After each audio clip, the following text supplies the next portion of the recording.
Hi everyone, welcome to your channel I learn. आज हम chapter 8 का पार्ट 2 का वीडियो करने वाले हैं। अगर आपने इसके पार्ट 1 का वीडियो नहीं देखा है तो आपके टॉप राइट कॉर्नर पे इसका लिंक है, उसे क्लिक करें और ज़रूर देखें। बिफोर वी स्टार्ट, अगर आपने हमारे चैनल को सब्सक्राइब नहीं किया है तो प्लीज़ सब्सक्राइब एंड हमें सपोर्ट करें। Also press that bell icon. August 2. All night the rain has been drumming on the corrugated tin roof. There has been no storm, no thunder, just the steady swish of a tropical downpour. So पूरी रात बारिश जो है drum कर रही थी corrugated tin roof पे। सो drumming का मतलब क्या है?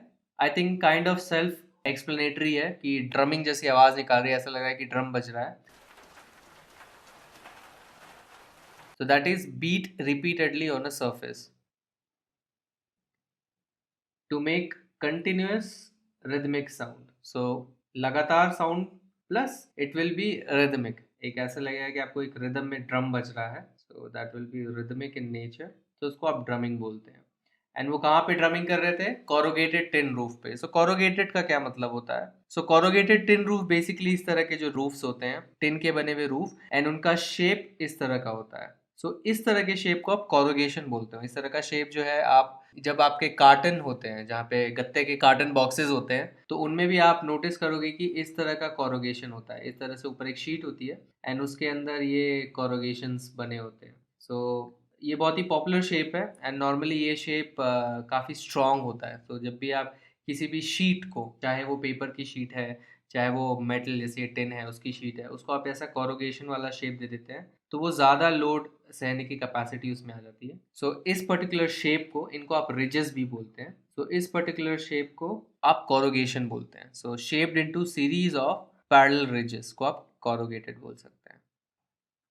Shaped into series of parallel ridges. So ये कोरोगेटेड टिन रूफ के ऊपर वो ड्रमिंग कर रही थी पूरी रात जो है बारिश। आई थिंक आप इमेजिन कर सकते हैं वो साउंड कैसा होगा। There has be no storm. तूफान नहीं आया, बारिश हो रही थी बट कोई तूफान नहीं था। नो थंडर, बिजली की कड़कने की आवाज नहीं थी। सिर्फ स्टेडी स्विश था ट्रॉपिकल डाउनपोर का। सो नए नए वर्ड्स हैं यहाँ पे। आई थिंक 4 नए वर्ड्स हो सकते हैं आपके लिए। तो चलिए ब्रेक डाउन करते हैं वापस। तो स्टेडी का क्या मतलब है? स्टेडी का मतलब है कंटिन्यूअस, लगातार। स्विश का क्या मतलब है? स्विश बेसिकली एक साउंड है एंड स्विश साउंड, जैसे स्विश बोलने में साउंड आ रहा है, सिमिलरली वही साउंड होता है। इसको आप रसलिंग साउंड भी बोल सकते हैं। सो बारिश की जैसी आवाज़ आती है। फॉर एग्जांपल आप घर के अंदर है एंड बाहर जब बारिश पड़ रही होती है पेड़ पौधों पे एंड या तो एक ग्रासी ग्राउंड पे, तो जैसी आवाज़ आती है रसलिंग साउंड बोलते हैं इसको। इनफैक्ट ये साउंड जब पेड़ों के बीच से बहुत तेज़ हवाएं भी चलती है तो ऐसा ही साउंड आता है। तो इस रसलिंग साउंड को स्विश बोलते हैं। Tropical downpour. तो ट्रॉपिकल का क्या मतलब है? Tropical basically hot and humid region को आप ट्रॉपिकल रीजन बोलते हैं।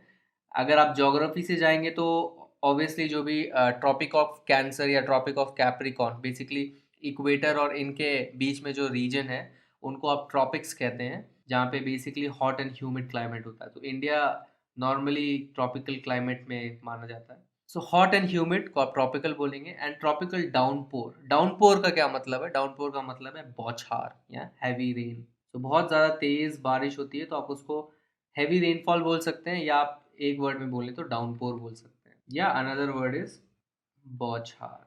It helps me to lie awake, at the same time it doesn't keep me from sleeping. So ये मुझे जगाने में हेल्प करती है, मदद करती है, मतलब मुझे जगा के रखती है। And eight the same time, और साथ ही साथ it doesn't keep me, it doesn't keep me from sleeping, यानी मुझे सोने से रोकती भी नहीं है।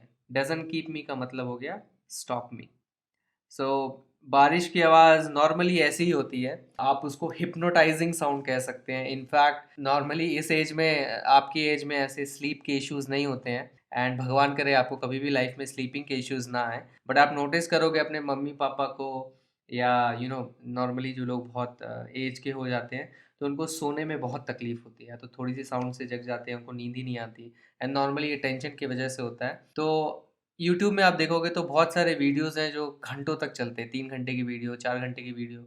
और उनमें क्या साउंड रहता है? बारिश के चलने की साउंड है, चिड़िया गा रही है उसका साउंड है। तो ये जो नेचर के साउंड्स हैं उनमें से एक साउंड है ये बारिश की आवाज़। तो इससे क्या होता है, और ऑब्वियसली साउंड है तो आपको शायद नींद ना आए साउंड की वजह से, but at the same time वो हिप्नोटाइजिंग इफेक्ट होता है उनका, एंड आप उसकी आवाज़ सुनते सुनते सुनते सुनते आपको नींद आ जाती है। सो इसीलिए वो सेम चीज़ को इस तरह से वो एक्सप्लेन करे कि मुझे जगने में भी हेल्प कर रहे हैं बिकॉज उसकी आवाज़ से मुझे नींद नहीं आ रही, but at the same time मुझे सोने से रोक भी नहीं रहे बिकॉज उसका हिप्नोटाइजिंग इफेक्ट है। It is a good sound to read by the rain outside, the quiet within, and although tin roofs are given to springing unaccountable leaks, there is a feeling of being untouched by and yet in touch with the rain.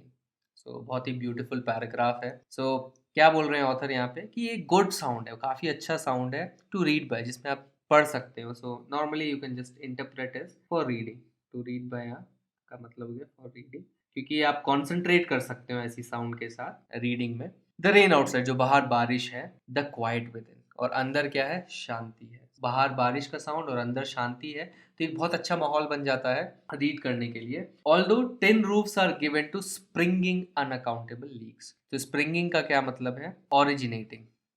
थोड़ा सा unusual meaning लग सकता है आपको considering word spring है, but in fact जो word spring for season आता है, सो स्प्रिंग सीजन आप जब बोलते हैं जब फूल खिलते हैं एंड पेड़ पौधे वापस जिंदा हो जाते हैं ठंड के बाद, तो उससे अगर आप रिलेट करेंगे इस मीनिंग को तो आपको ज़्यादा अच्छे समझ में आएगा। सो स्प्रिंगिंग का मतलब हो गया ओरिजिनेट करना, वापस खिल उठना, या कोई भी चीज़ स्टार्ट होना। सो अनअकाउंटेबल का क्या मतलब है, अनअकाउंटेबल मतलब जिसे आप अकाउंट नहीं कर सकते, जो अकाउंटेबल नहीं है, मतलब अनप्रेडिक्टेबल है। एंड गिवन टू बेसिकली एक फ्रेजल वर्ब हो गया। सो इसका मतलब है something which is prone to, या बहुत ज़्यादा लाइकली है अफेक्टेड होने से किसी चीज़ से, उसको आप प्रोन कहते हैं। किसी चीज़ से अफेक्टेड, बहुत इजीली कुछ अफेक्ट हो जाए तो you can say it is prone to, तो likely to be affected bye.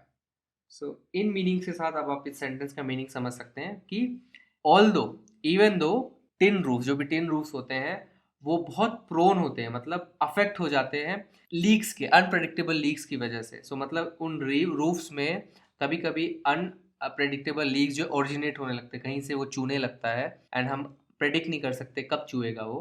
Still, उसके बावजूद, there is a feeling of being untouched by, so एक फीलिंग है कि तुम्हें जो ये बारिश है वो टच नहीं कर सकती, yet you are in touch. And आप टच में कैसे, बिकॉज इतनी तेज आवाज़ होती है टिन रूफ पे बारिश की कि आप रेन से टच में भी हैं, बट यू आर अवेयर, और एटलीस्ट आपके अंदर ये फीलिंग है कि आपको रेन टच नहीं कर सकती। August 3. The rain stops, the clouds begin to break up, the sun strikes the hill on my left. A woman is chopping up sticks. So बारिश रुक गई है 3 अगस्त को, क्लाउड्स जो है धीरे धीरे छटने लग गए, ब्रेकअप यानी छटने लग गए। The sun strikes the hill on my left, so sun strike कर रहा है मतलब उसकी जो रोशनी है वो स्ट्राइक कर रही है हिल को मेरे लेफ्ट में। सो आपको एक पिक्चर क्रिएट कर रहे हैं ऑथर आपके दिमाग में, एंड आप इमेजिन कर सकते हो कैसा लग रहा होगा उस समय। A woman is chopping up sticks, एक वुमेन क्या कर रही है, स्टिक्स को काट रही है। तो चॉपिंग का मतलब हो गया कटिंग, कुछ स्टिक्स को काट रही हैं। I hear the tinkle of cow bells, so जो गायों के गले पे जो घंटियां लगी हुई होती है वो काउ बेल्स है, और उनके टिंकल को, सो घंटी की आवाज को मैं सुन रहा हूँ। In the oak tree a crow shakes the rain drops from his feathers and caws disconsolately. So एक ओक ट्री है एंड वो क्या देख रहे हैं कि एक कौवा जो है शेक कर रहा है अपने फेदर्स में से जितने भी बारिश की बूंदे हैं उसको शेक ऑफ कर रहा है, हटा रहा है शेक करके, एंड कॉ कर रहा है। कॉ मतलब काऊ काऊ की आवाज, उसको इंग्लिश में कॉइंग कहते हैं। डिसकंसोलेटली, सो डिसकंसोलेटली का मतलब है अनहैप्पीली। सो इस वर्ड का मतलब अगर आपको इजीली समझना है तो डिस मतलब नेगेटिव हो गया, एंड कंसोलेटली मतलब आप जिसे कंसोल ना कर पाए, आप कंसोल नहीं कर पाएंगे मतलब उसे खुश नहीं कर पाएंगे, तो दैट मीन्स अनहैप्पीली। सो इस तरह से आप इसका मीनिंग क्रैक कर सकते हैं। सो काव काव कर रहा है अनहैप्पीली, एंड यहाँ पे 2 वर्ड यूज किए हैं, कॉज हो गया, टिंकल हो गया। सो ये जो वर्ड है ये ओनोमेटोपिक वर्ड्स बोलते हैं उनको, एंड बेसिकली ये ऐसे वर्ड्स है जो जिस तरह से लिखे जाते हैं वो उसी साउंड को रिप्रेजेंट करते हैं। सो जैसे टिंकल वर्ड है, सो बेल्स का साउंड भी टिंकल जैसा साउंड करता है, एंड काव काव करना यानी कॉइंग करना, सो सेम जैसा कौवे की आवाज़ है। सो ऐसे वर्ड्स जो अपने साउंड को एग्जैक्टली डिस्क्राइब करते हैं उनको ओनोमेटोपिक वर्ड्स भी कहते हैं। So onomatopoeic words. Water drips from a leaking drain pipe, and suddenly, clean and pure, the song of whistling thrush emerges like a dark sweet secret from the depths of the ravine. So water drip कर रहा है leaking drain pipe से. so एक pipe है जहाँ से drainage का पानी निकलता है, वो लीक कर रहा है, वहां से वाटर ड्रिप कर रहा है, टपक रहा है, ड्रिप करना है टपकना. एंड अचानक से एकदम साफ और एकदम पवित्र प्योर एक गाना है इमर्ज होता है. एंड गाना कौन गा रहा है? एक विस्लिंग थ्रश. सो ये एक बर्ड है विस्लिंग थ्रश जो ऐसी दिखती है, वो गाना गा रही है like a dark sweet secret from the depths of the ravine.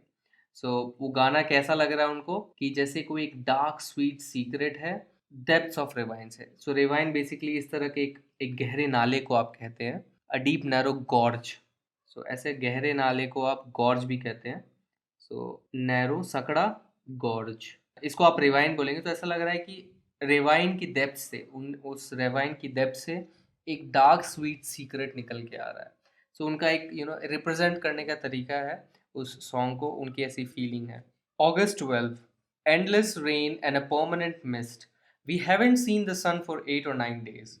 Everything damp and soggy. So 12 तारीख को वापस खूब बरसात हो रही है. तो एंडलेस का मतलब है खत्म ना होने वाली. सो अगेन इसका मतलब है कंटिन्यूस या स्टेडी रेन, जैसे पिछले एंट्री में उन्होंने लिखा था. सो एंडलेस रेन है, परमानेंट मिस्ट है. परमानेंट यानी जो खत्म नहीं हो रही है, परमानेंटली आ गई है. मिस्ट जो कोहरा है. We haven't seen the sun for 8 और 9 days.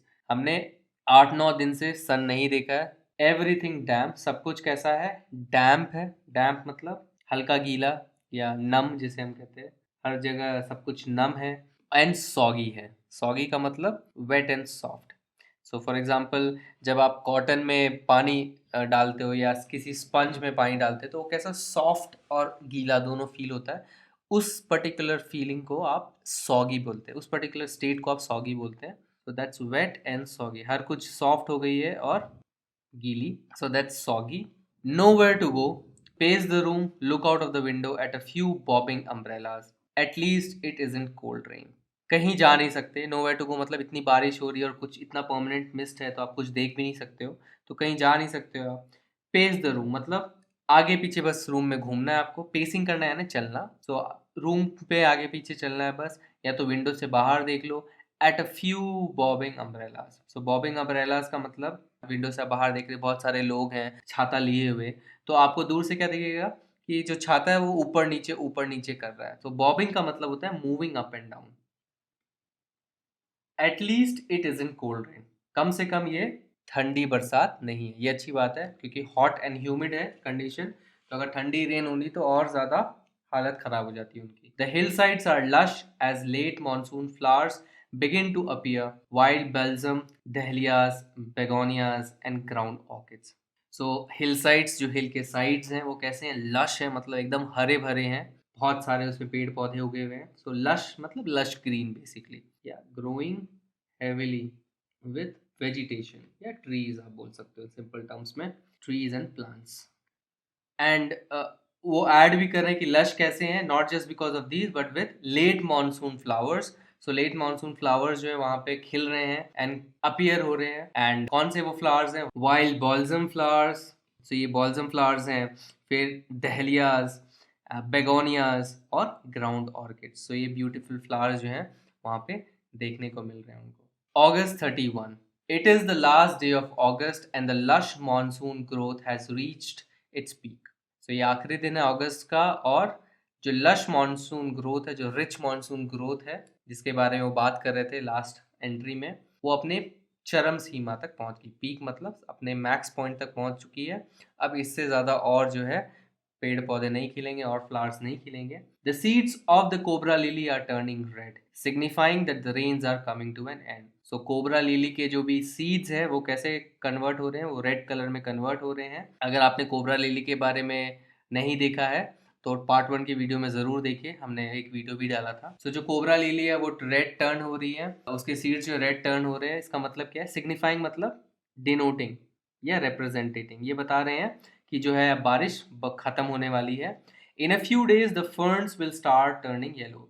सो फर्न्स जो है जैसा हमने पार्ट 1 में देखा था, जो छोटे छोटे पौधे हैं जिनके ऐसे बंच ऑफ लीव्स होते हैं, सो वो जो है येलो टर्न होना शुरू होते हैं. But right now they are still firm green upright. But still अभी भी जो वो है वो बहुत फर्म है, मतलब अभी खड़े हैं, स्ट्रॉन्ग हैं, ग्रीन है एंड अपराइट है, अभी भी अपराइट खड़े हैं, झुके नहीं हैं। Ground orchids, mauve lady slipper and white butterfly orchids put on a fashion display on the grassy slopes of Landour. So finally उन्होंने नाम लिया अपने हिल स्टेशन का जहाँ पे वो है, लैंडोर। एंड वो क्या बोल रहे हैं, ground orchids, mauve lady slipper. सो ये मुआव लेडी स्लिपर हैं, ग्राउंड में जो ऑर्किड्स है जो हमने पिछले पार्ट में उसका फोटो देखा, और वाइट बटरफ्लाई ऑर्किड्स, ये वाइट बटरफ्लाई ऑर्किड्स है। तो ये कैसा एक फैशन डिस्प्ले कर रहे हैं, एज इफ कि एक फैशन शो हो रहा है एंड उसका यहाँ पे डिस्प्ले हो रहा है on the grassy slopes.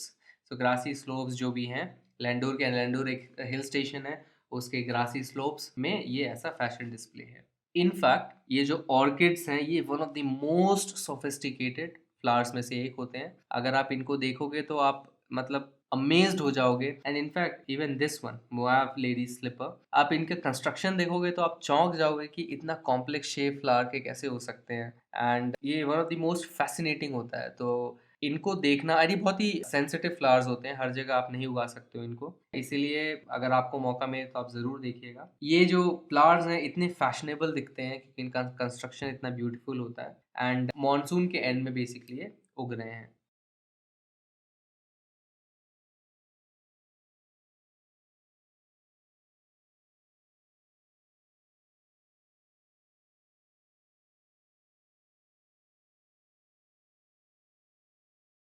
Wild dahlias, red, yellow, and magenta, rear their heads from the rocky crevices where they have taken hold. So wild dahlias, red, yellow, magenta, अलग अलग कलर्स के, rear their head, rear करना यानी raise करना, ये हमने word देखा था लास्ट पार्ट में भी।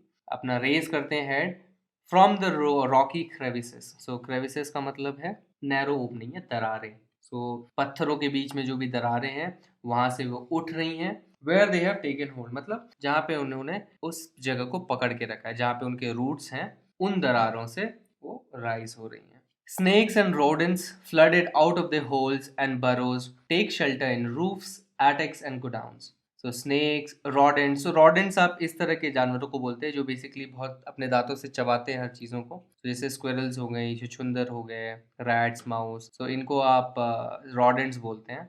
Flood out of their holes, flooded out of their holes यानी उनके जो होल्स हैं पूरे पानी से भर चुके हैं, फ्लड हो गए हैं, इसीलिए जो है वो बाहर निकल के आ रहे हैं। होल्स एंड बरोज, सो बरोज का मतलब भी बिल होता है, होल्स होता है जहाँ पे वो रहते हैं। कहाँ फिर वो शेल्टर रहते हैं, रूफ्स में चले जाते हैं, घरों के एटिक्स में चले जाते हैं। तो एटिक्स बेसिकली रूफ, ये जो रूफ है उसके नीचे जो एक जगह होती है, नॉर्मली इसको लोग as a store room use कर लेते हैं बिकॉज इस वियर्ड शेप की वजह से आप उसको यूज नहीं कर सकते। तो जैसे हमारे घरों में टाण होती है जहाँ पे आप एक्स्ट्रा सामान रख देते हैं, तो ये इस तरह से एटिक स्पेसेस होते हैं, इधर आप एक्स्ट्रा सामान नॉर्मली रख देते हैं। कुछ कुछ लोग चिल्ड्रंस रूम भी यहाँ पे बना देते हैं बच्चों के रहने के लिए।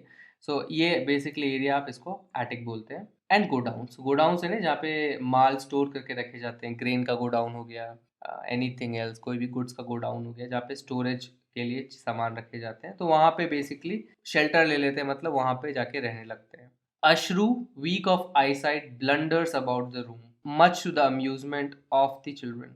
सो एक श्रू, श्रू बेसिकली इस तरह का एक रॉडेंट होता है जो चूहे जैसा दिखता है, जिसे बेसिकली यहाँ पे छुछुंदर बोला है। सो इस तरह के रॉडेंट को आप श्रू बोलते हैं। उसकी आईसाइट बहुत कमज़ोर होती है, तो it blunders about the room. Blunders about the room का मतलब क्या है, मूव क्लमजिली या डगमगा के चलना। सो रूम्स में डगमगा के चल रहा है बिकॉज उसकी आईसाइट वीक है एंड ऑब्वियसली अंधेरा होगा हर जगह, तो वो देख नहीं पा रहा है ढंग से, तो मूव कर रहा है clumsily much to the amusement of children. और इससे क्या हो रहा है, सारे बच्चों का मनोरंजन हो रहा है। सो अम्यूजमेंट यानी मनोरंजन या entertainment. Don't kill it admonishes their mother, छुछुंदर्स are lucky they bring money. अरे इसे मारो मत। Admonishes their grandmother. So admonish का मतलब क्या होता है, किसी को चेतावनी देना, वार्न करना। सो मजबूती से वार्निंग देना मतलब दैट इज फॉर्मली, या चेतावनी देना इन सिंपल टर्म्स। सो आपकी क्लास 8 की वोकेबलरी काफ़ी बढ़िया है। सो इनफैक्ट ये जो वर्ड है एडमोनिश, ये कैट के एग्ज़ाम में जब आप कॉलेज में जाएंगे एंड अगर आपका मन किया कि आपको एमबीए देना है, एमबीए करना है, तो लोग वहाँ पे कैट का एग्ज़ाम देते हैं। एंड बहुत लोग जो बाहर जाना चाहते हैं वो टॉफल का एग्ज़ाम भी देते हैं। तो इतने जो पॉपुलर नेशनल लेवल पे और इंटरनेशनल लेवल्स के जो एग्ज़ाम हैं उनमें ये बहुत ही पॉपुलर वर्ड है, one of the popular words that is admonish. तो आप इमेजिन कीजिए अगर आप अभी से प्रैक्टिस करेंगे तो बाद में जाके आपको एक्स्ट्रा क्लासेस नहीं लेनी पड़ेंगी, जस्ट सो दैट कि आप वही सेम वोकेबलरी सीख पाएँ किसी और से। आपकी 8th क्लास की वोकेबलरी मैंने ऑब्जर्व किया है कि काफ़ी बढ़िया है। इनफैक्ट 9th क्लास से मुझे काफ़ी ज़्यादा अच्छी लगी कंपेयर टू 9th। 10th में इट्स स्टिल ओके। सो आप अभी से प्रैक्टिस कीजिए क्योंकि आपके ऊपर बोर्ड का प्रेशर नहीं है। सो स्टिल आप इंग्लिश को एज अ स्किल इस तरह से लर्न कर सकते हैं अगर आपको इंटरेस्ट हो तो। क्या बोल रही है, चुचुंदर्स आर लकी। चुचुंदर क्या होते हैं? लकी होते हैं, शुभ होते हैं, वो पैसे लाते हैं, they bring money.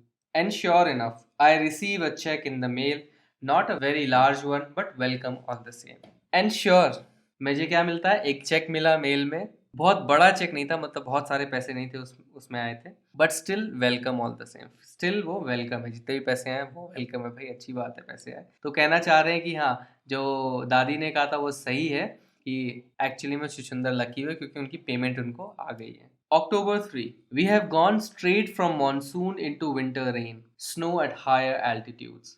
After an evening hailstorm, the sky and hills are suffused with a beautiful golden light. So हम क्या स्ट्रेट मानसून से विंटर रेन की ओर बढ़ गए हैं, स्नो एट हायर एल्टीट्यूड्स। और अगर आप और ऊंचाई पे जाएंगे वहां से तो वहां पे स्नो भी बरसने लगी है। एंड इवनिंग में हेल स्टॉर्म के बाद, हेल स्टॉर्म मतलब ये इस तरह से जो बर्फ बर्फ पड़ती है बारिश के साथ, उसको आप हेल स्टॉर्म बोलते हैं।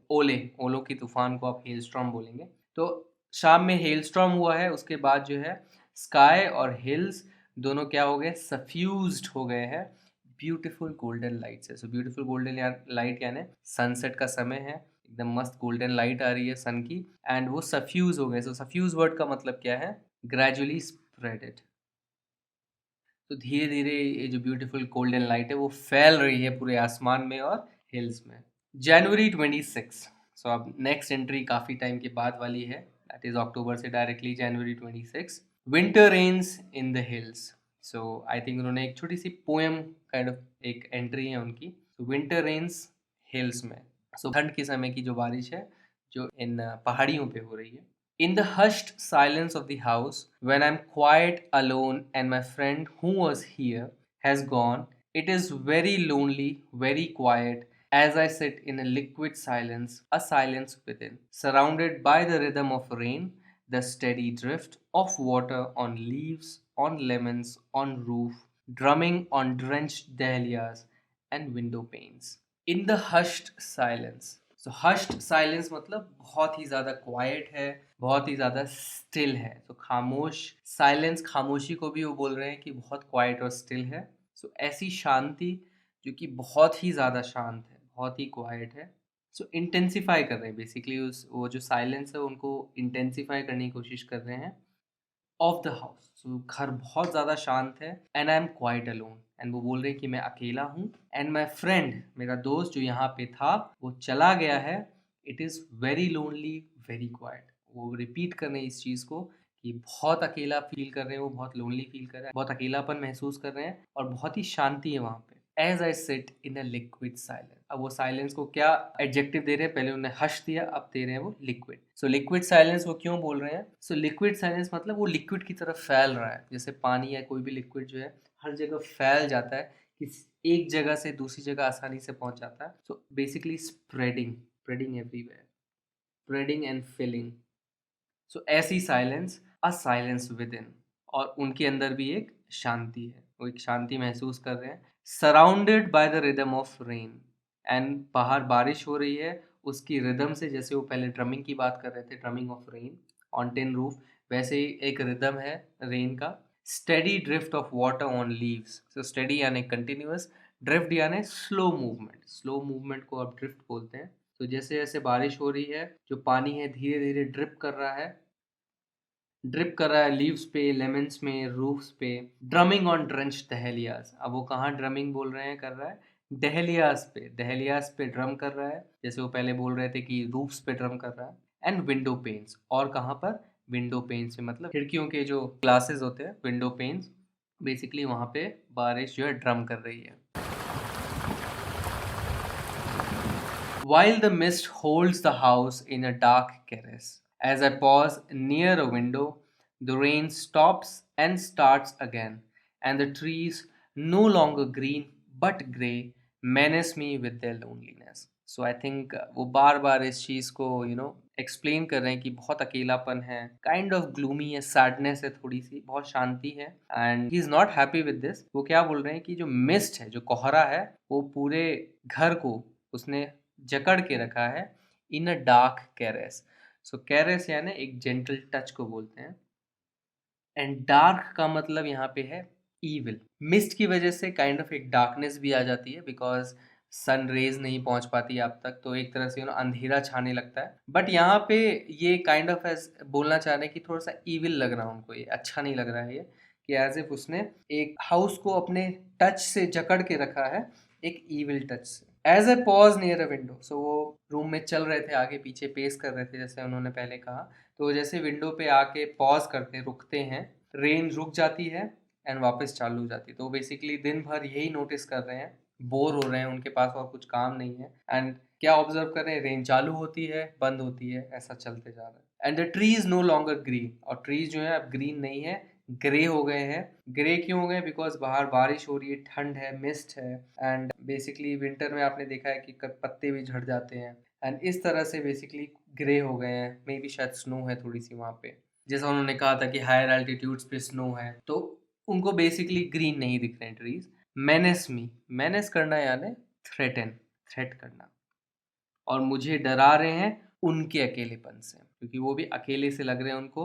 अकेले क्यों लग रहे हैं? क्योंकि ना उनको वहाँ पे कोई चिड़ियाँ दिख रही हैं, जैसे पहले उन्होंने कितना एक्सप्लेन किया था कि कितना हरा भरा है, फूल है हर जगह, हर जगह चिड़ियाँ आ रही हैं, गा रही हैं, तो अब वो अकेले से दिख रहे हैं, अब ग्रीन नहीं है, एंड उसको उनके लोनलीनेस से उनको अब डर लग रहा है। March 23, late March, end of winter, the blackest cloud I have ever seen squatted over Missouri, and then it hailed marbles for half an hour. Nothing like a hailstorm to clear the sky.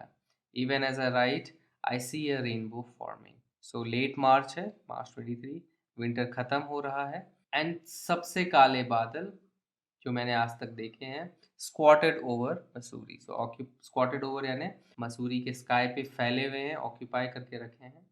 And then it held marbles, so फिर उन्होंने ओले बरसाए। सो marbles क्यों बोल रहे हैं? Because ओले generally इस तरह से गोल गोल गोल होते हैं, मार्बल्स की तरह दिखते हैं। सो उसने ओले गिराए मार्बल्स के फॉर हाफ एन आवर, आधे घंटे तक। Nothing like a hail storm to clear the sky. So nothing like a hail storm to clear the sky का मतलब कि हेल स्टॉर्म जैसा कुछ भी नहीं है जो आसमान को साफ कर दे। तो अब आसमान एकदम साफ हो गया इसका मतलब। And even as I write, जैसे मैं लिख रहा हूँ अभी, तो जब वो लिख रहे थे, वो क्या ऑब्जर्व कर रहे थे कि बाहर रेनबो फॉर्म हो रहा है, रस्किन बॉन्ड। तो चलिए इसके कॉम्प्रिहेंशन चेक से क्वेश्चंस देखते हैं। Question 1, when does the monsoon season begin and when does it end? How do you prepare to face the monsoon? So the monsoon season कब स्टार्ट होता है, कब खत्म होता है, और आप कैसे प्रिपेयर करते हैं मॉनसून को फेस करने के लिए? सो काफी सिंपल क्वेश्चन है। So monsoon season begins in June and ends by August. तो जून में स्टार्ट होता है, अगस्त तक खत्म हो जाता है। Then begins winter rains which end by late March. उसके बाद विंटर रेन स्टार्ट होती है जो कि लेट मार्च तक खत्म हो जाती है। आप ये इस लाइन को ऐड भी कर सकते हैं, इग्नोर भी कर सकते हैं, बिकॉज ये स्पेसिफिक टू मसूरी नहीं पूछा गया आपसे। I take out my rain coat and umbrella, I use my water proof bags for school. So मैं क्या करता हूँ प्रिपेयर करने के लिए? मैं रेन कोट निकाल लेता हूँ, अम्ब्रेला निकाल लेता हूँ, मेरे वाटर प्रूफ बैग्स यूज करता हूँ स्कूल्स के लिए। एंड आप अपने और आइडियाज यहाँ लिख सकते हैं कि आप लेदर शूज की जगह स्लीपर्स यूज करना स्टार्ट कर देते हैं, etcetera etcetera. Which hill station does the author describe in the diary entry? So किस हिल स्टेशन की बात कर रहे थे? तो author describes Alandur which is close to Mussoorie. So in fact क्योंकि लास्ट में उन्होंने मसूरी के बारे में भी बोला है, दोनों बहुत ही आसपास हैं, बेसिकली दोनों बहुत ही क्लोज बाय हैं। यू कैन इवन से कि मसूरी के आउटर में लैंडूर है। सो अगर आप मसूरी भी लिखेंगे तो भी करेक्ट है, अगर आप लैंडूर लिखें तो भी करेक्ट है, बिकॉज दोनों ही हिल स्टेशन हैं। For how many days does it rain without stopping? What does the author do on these days? So कितने दिनों तक बारिश होती रही बिना रुके, एंड ऑथर क्या करते थे उन दिनों? So it rains non-stop for 8 or 9 days. The author keeps pacing the room and looking out of the window at the people and the scenic landscape. So non-stop 8 या 9 दिन तक होती रहती थी बारिश, एंड ऑथर क्या करते थे, keep spacing the room, keep spacing यानी रूम में आगे पीछे बस चलते रहते थे, बाहर देखते रहते थे विंडो के, किसको देखते थे, लोगों को देखते थे, और जो भी सीनिक लैंडस्केप है, जो भी सीनरी है वहाँ पे, उसको देखते रहते थे। Where do the snakes and rodents take shelter, why, so snakes और रोडेंट्स कहाँ शेल्टर लेते थे, so the rodents and snakes take shelter in roofs, attics and godowns. They do so because their holes are flooded with rainwater. So वो इसलिए ऐसा करते थे क्योंकि उनके जो होल्स हैं, and even you can write and burrows, जो भी बिल होते हैं, वो फ्लड हो जाते थे रेन वाटर से। What did the author receive in the mail? Author को क्या मिला मेल में? He received a check. Thanks for watching this video. अगर ये वीडियो आपको पसंद आए तो इस वीडियो को एक लाइक दीजिए, अपने comments and feedbacks comment section में लिखिए और हमारे चैनल को सब्सक्राइब कीजिए। आप हमारे चैनल को सब्सक्राइब इस गोल लोगो पे क्लिक करके सब्सक्राइब बटन दबा के कर सकते हैं। इस बेल आइकन को भी प्रेस करना ना भूलें ताकि हमारे सारे वीडियोस की नोटिफिकेशंस आप तक जल्द से जल्द पहुंचे। इस चैप्टर के अगले वीडियोस के लिए स्टे ट्यून्ड। Bye bye.